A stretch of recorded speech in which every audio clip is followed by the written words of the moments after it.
trying out something because I am a busy woman and it's sometimes hard to find time to do these videos, but I was gonna see how it worked out if I recorded them in the car. So, my name is Jimena, and today I want to talk about ageism within female empowerment in young adult literature. I want to talk specifically about two young adult Cinderella retellings that came out a little while ago. Cinder by Marissa Meyer and Throne of Glass by Sarah J. Maas. Sorry. If you have been paying attention to all the fairy tale retellings, you'll notice that Cinderella is one of the most popular ones. It gets retold over and over again, and I think a big part of that is because it's such a simple structure. It's like your basic rags to riches, upward mobility story, old-fashioned style through marriage, you know.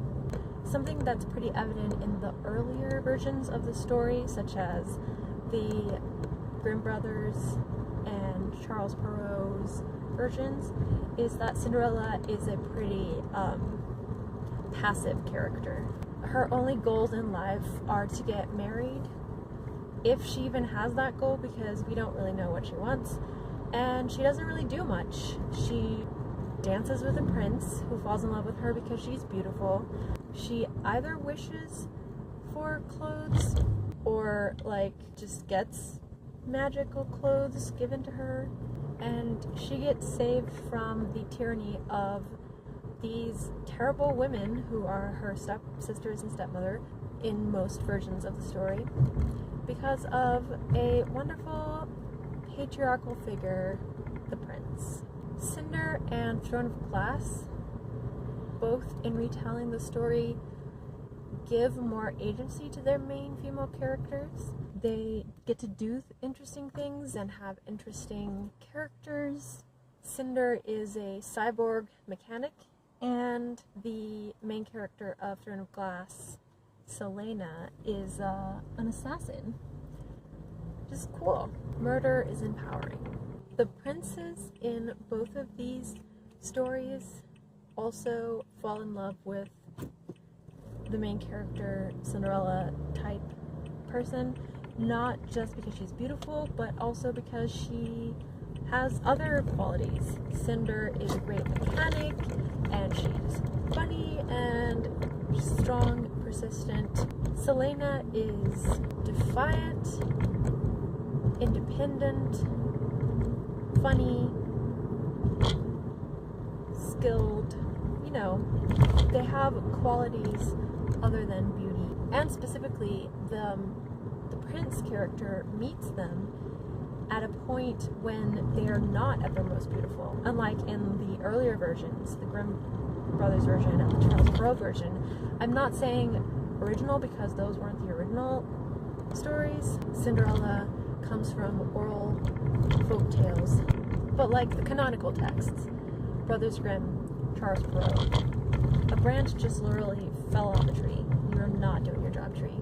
In those versions, the prince first meets Cinderella when she is all made up and beautiful for the ball. We are led to believe that that's why he falls in love with her, but in Cinder, when Prince Kai meets Cinder, she is all greasy and dirty and missing her foot because she is being a mechanic and fixing her foot because her foot is cyborgy.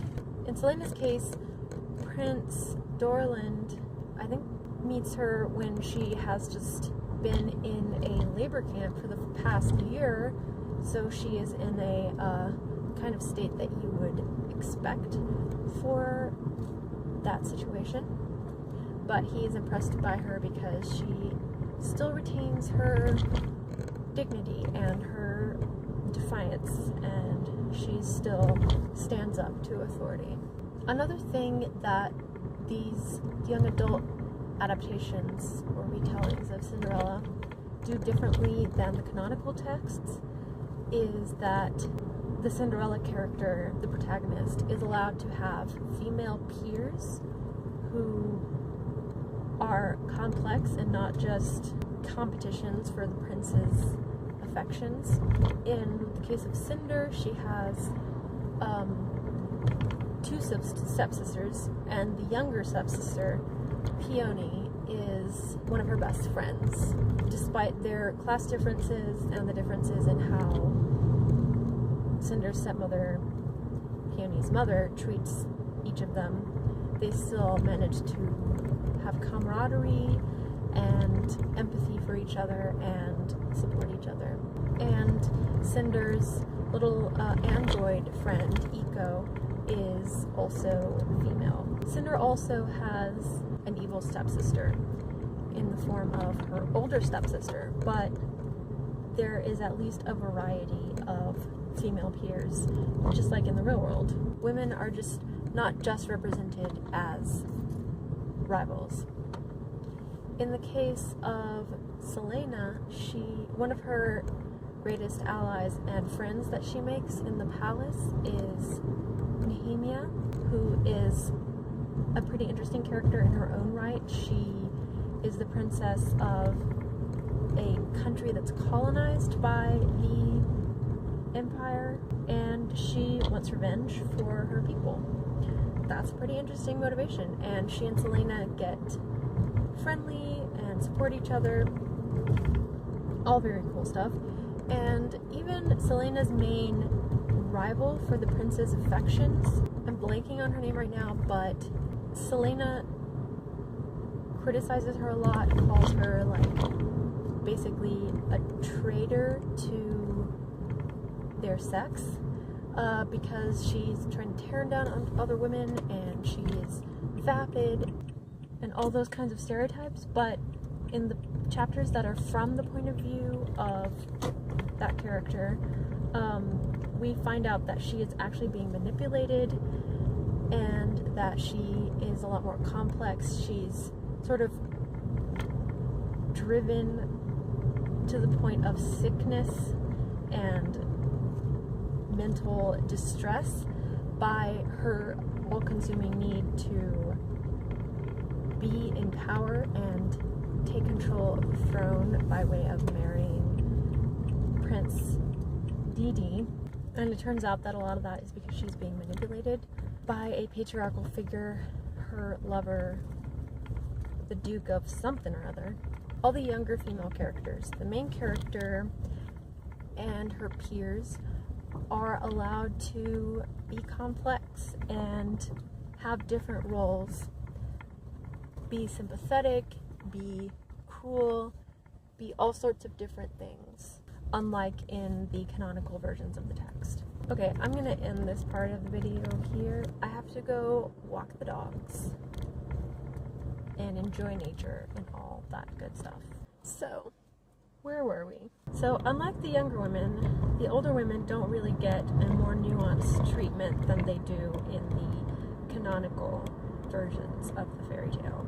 In the case of Cinder, the main adult females are Audrey, who is Cinder's stepmother, who is just as evil and manipulative and exploitative as she is in the canonical texts.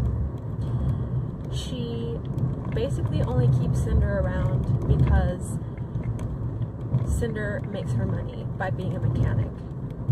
And the other important adult female character, oh my gosh, so many dead possums this morning. I swear, I think they like marched out en masse and were like, we don't care about cars anymore, we're just gonna live our lives. Anyway, the other main adult female character in Cinder is the Lunar Queen, who is basically the evil witch from Snow White, and she is obsessed with being the prettiest. Pretty traditional stuff without the kind of modern twist that Cinder and her female peers get in these retellings.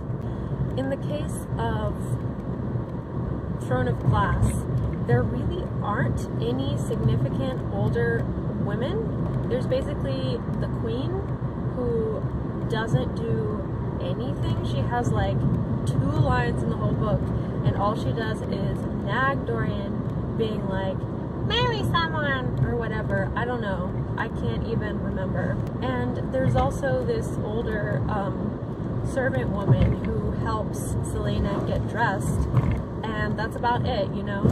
So in these retellings, older women are horrible monsters or absent. So not great representation there. It's pretty traditional to dismiss older women and to pit older women against younger women in a patriarchal society, because as the patriarchy is concerned, older women can no longer contribute because they can't bear children, and we can't let them do anything else, so all they can do is be jealous of their daughters and all the other young and beautiful females who actually matter. In the canonical texts, there are some mother figures or positive older female characters, but they're very subservient to the needs of the Cinderella character. In the Grimm version, there's a little bird who brings Cinderella a dress and tells the prince that the stepsisters cut off pieces of their feet so that their feet would fit in the glass slipper, as though the prince is stupid enough to not realize that they're missing chunks of their feet when they try on the shoe. I don't know. Whatever. That would be a big shock on the wedding night. In the Charles Perrault version, there's the fairy godmother that Disney used in their adaptation in 1950, who is basically just there to make sure that Cinderella looks hot for the prince. So there are these positive, supportive older female characters, but they don't really have desires of their own other than for their daughter figure to marry a prince. Cinder and Throne of Glass don't even have these flat, subservient mother characters. They just have evil or non-existent older female characters. So what does this mean? Like, what is the significance of this? Because you can take Cinder and Throne of Glass as more progressive and feminist and empowering retellings of the original tales, which were originally told orally by women, but adapted and written down by men. And these retellings written by women do a lot to advance the role that Cinderella and her female peers have in the story. But this sort of modernization, modern twist disguises the ageist portrayal of older women. The truth is, the patriarchy has always tried to put a wedge between different types of women, different ages, different races, different classes. It has tried to pit women against each other at every possible opportunity, because if women are fighting against each other, then they can't fight the patriarchy. I'm not saying that these books are the patriarchy or whatever, but it's worth thinking about. Like, if a text that's retelling a fairy tale that has a lot of problems in its portrayal of women, or any other issue that you want to think about, it's worth examining who gets the update, who gets to be more empowered, who gets to be portrayed more three-dimensionally, because that really tells you about actually how much progress has been made. Like, obviously, stepsisters are no longer cutting off chunks of their feet to please the prince. At least I hope they're not. And of course, it's also important to demonstrate independence of the younger female character, which is a big reason why older characters get sidelined or are absent or evil, is to give the main character, the younger character, more independence. And that's fine, but girls have a lot to learn from older women that can help them become independent. If they're able to learn from the previous generation, then progress is going to be made. If not, the same mistakes of the past are going to keep being repeated. And also think about, if there are no positive older female characters, what does that say about the future of the Cinderella characters? Does that mean Cinder and Selena are going to stop being relevant once they get older? Are they just gonna fade into the background or become evil or what? You know, they don't have any role models. We don't have any inkling as to their future. Because guess what? Life doesn't stop after you marry the prince or kill the prince or whatever. People and their driving make me so angry. Thanks so much for watching this video. I hope you enjoyed it. If you did, please like and subscribe. I post new video essays every Wednesday. And I'll see you in the next video.